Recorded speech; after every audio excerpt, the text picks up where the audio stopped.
സ്വാഗതം. പ്രഭാത ടാരോ കാർഡിലേക്ക് ഹാർദമായി സ്വാഗതം. ഇന്നത്തെ ദിവസം എന്താണ് യൂണിവേഴ്സ് നമ്മളോട് പറയുന്നത്, എന്താണ് നമ്മൾക്ക് ചെയ്യേണ്ടതെന്നാണ് ഞാൻ ചോദിക്കുന്നത്. ആദ്യത്തെ കാർഡ് എന്ന് പറയുന്നത് നമ്മളിലേക്ക് ഇന്ന് വരുന്ന എനർജിയാണ്. രണ്ടാമത്തെ കാർഡ് നമുക്ക് ഇന്ന് തരുന്ന ഗൈഡൻസ് ആണ്. മൂന്നാമത്തെ കാർഡ് എന്തിലാണ് നമ്മൾ ഫോക്കസ് ചെയ്യേണ്ടത്, എന്താണ് നമ്മൾ ചിന്തിക്കേണ്ടതെന്നാണ് പറയുന്നത്. അപ്പോൾ എന്ത് ഊർജ്ജമാണ് ഇന്ന് യൂണിവേഴ്സ് നമുക്ക് തരുന്നത് നമ്മൾ ചോദിച്ചപ്പോൾ വീലിൻ്റെ മുകളിൽ നൃത്തം ചെയ്യുന്നവൻ ഇതിനെയാണ് കാണുന്നത്. വീൽ ഓഫ് ഫോർച്യൂൺ എന്ന് പറയും. The wheel. സാധാരണ ഈ കാർഡ് വരുമ്പോൾ നമ്മൾ എപ്പോഴും പറയാറുള്ളത് റിവേഴ്സൽ ഓഫ് ഫോർച്യൂൺ എന്നാണ് പറയാറുള്ളത്. റിവേഴ്സൽ ഓഫ് ഫോർച്യൂൺ എന്ന് പറഞ്ഞു കഴിഞ്ഞാൽ എന്താണോ ഇപ്പോൾ നടക്കുന്നത് അതിൻ്റെ നേരെ ഓപ്പോസിറ്റ് കിട്ടുന്നുള്ളതാണ്. പക്ഷേ ഒരു ട്വിസ്റ്റ് ഉണ്ട് ഇതിൽ.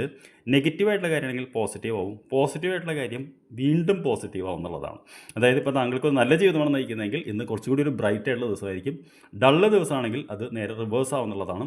അപ്പോൾ വീൽ ഓഫ് എന്ന് പറയുന്നത് നമുക്ക് പ്രിഡിക്റ്റ് ചെയ്യാൻ പറ്റാത്തൊരു കാർഡെന്ന് പറയും സത്യം പറഞ്ഞാൽ. അതായത് ഈ യൂണിവേഴ്സിൻ്റെ തീരുമാനം എന്താണെന്നുള്ളത് അന്ന് അനുഭവിച്ചറിയാൻ പറ്റുള്ളൂ എന്ന് പറയുന്നൊരു ഊർജ്ജമാണ് വരുന്നത്. നമ്മൾ ഇന്ന് എങ്ങനെയാണ് പ്രവർത്തിക്കേണ്ടത് എന്ന് നമ്മൾ ചോദിച്ചപ്പോൾ നമുക്ക് വന്നിരിക്കുന്ന കാർഡ് നൈറ്റ് ഓഫ് കപ്സ് എന്ന് പറയുന്ന കാർഡാണ്. നൈറ്റ് ഓഫ് കപ്സ് എന്ന് പറഞ്ഞു കഴിഞ്ഞാൽ ശരിക്കും ലവർ, കാമുകൻ എന്ന് പറയുന്നൊരു കാർഡാണ്. അതിനർത്ഥം നമ്മുടെ ആരും പ്രേമിക്കാനല്ല പറയുന്നത്, നമുക്ക് ഇഷ്ടമുള്ള ഒരു കാര്യത്തിൽ മാത്രം ഫോക്കസ് ചെയ്തുകൊണ്ട് മുന്നോട്ട് പോകാനാണ് പറയുന്നത്. അപ്പോൾ ഇന്ന് ഇഷ്ടമുള്ളത് എന്ന് പറഞ്ഞു കഴിഞ്ഞാൽ പ്രഷർ എന്ന് വന്നു കഴിഞ്ഞാലും നമ്മുടെ ഇഷ്ടമുള്ള കാര്യങ്ങൾ ഇന്ന് ചെയ്യാൻ മറക്കരുത് എന്നുള്ളതാണ്. എന്ത് തിരക്കിനിടയിലാണെങ്കിലും നമ്മുടെ ഇഷ്ടമുള്ള ആ ഒരു സംഭവം, അതെന്ത് തന്നെ ആയിക്കോട്ടെ, ഒരു പുസ്തകം വായിക്കുന്നോ, പാട്ട് കേൾക്കുന്നോ, അല്ലെങ്കിൽ എക്സസൈസ് ചെയ്യുന്നോ, വാട്ട് എവർ ഇറ്റ് ഈസ്, അത് ഇന്ന് ചെയ്യാനാണ് പറയുന്നത്. കാര്യം എന്താ വെച്ച് കഴിഞ്ഞാൽ എന്നൊരു സ്പെഷ്യൽ ഡേ ആണ്. So you have to do it എന്നുള്ളതാണ്.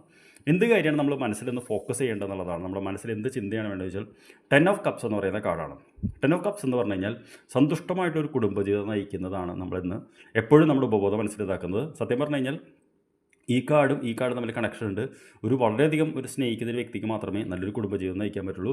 അപ്പോൾ ഇന്ന് താങ്കളുടെ മനസ്സിൽ എപ്പോഴും നിൽക്കേണ്ട ഒരു ചിന്ത എന്ന് പറയുന്നത് ആരോഗ്യമുള്ളൊരു കുടുംബം, സന്തുഷ്ടമായിട്ടുള്ളൊരു കുടുംബം, മക്കളുമായിട്ടുള്ളൊരു കുടുംബം, അത് തീർച്ചയായിട്ടും ആ ഒരു രീതിക്ക് തന്നെ ചിന്തിക്കാനാണ് പറയുന്നത്. അങ്ങനെ നമ്മൾ ചിന്തിക്കുമ്പോൾ അത് യൂണിവേഴ്സ് കേട്ട് നമുക്ക് സാധിച്ചിരുന്നാണ് പറയുന്നത്. അതായത് വൈകുന്നേരം ആകുമ്പോഴേക്കും താങ്കളുടെ പ്രശ്നം മാറുന്നല്ല, പക്ഷേ അത് സ്ഥിരമായിട്ട് പറയുമ്പോൾ നമുക്കറിയാമല്ലോ, മുട്ടുവിൻ തുറക്കപ്പെടും എന്നുള്ളതാണല്ലോ. അപ്പോൾ താങ്കൾക്കത് സാധ്യമാവട്ടെ. I wish you a very good day. നമുക്ക് വൈകിട്ട് കാണാം. Thank you very much.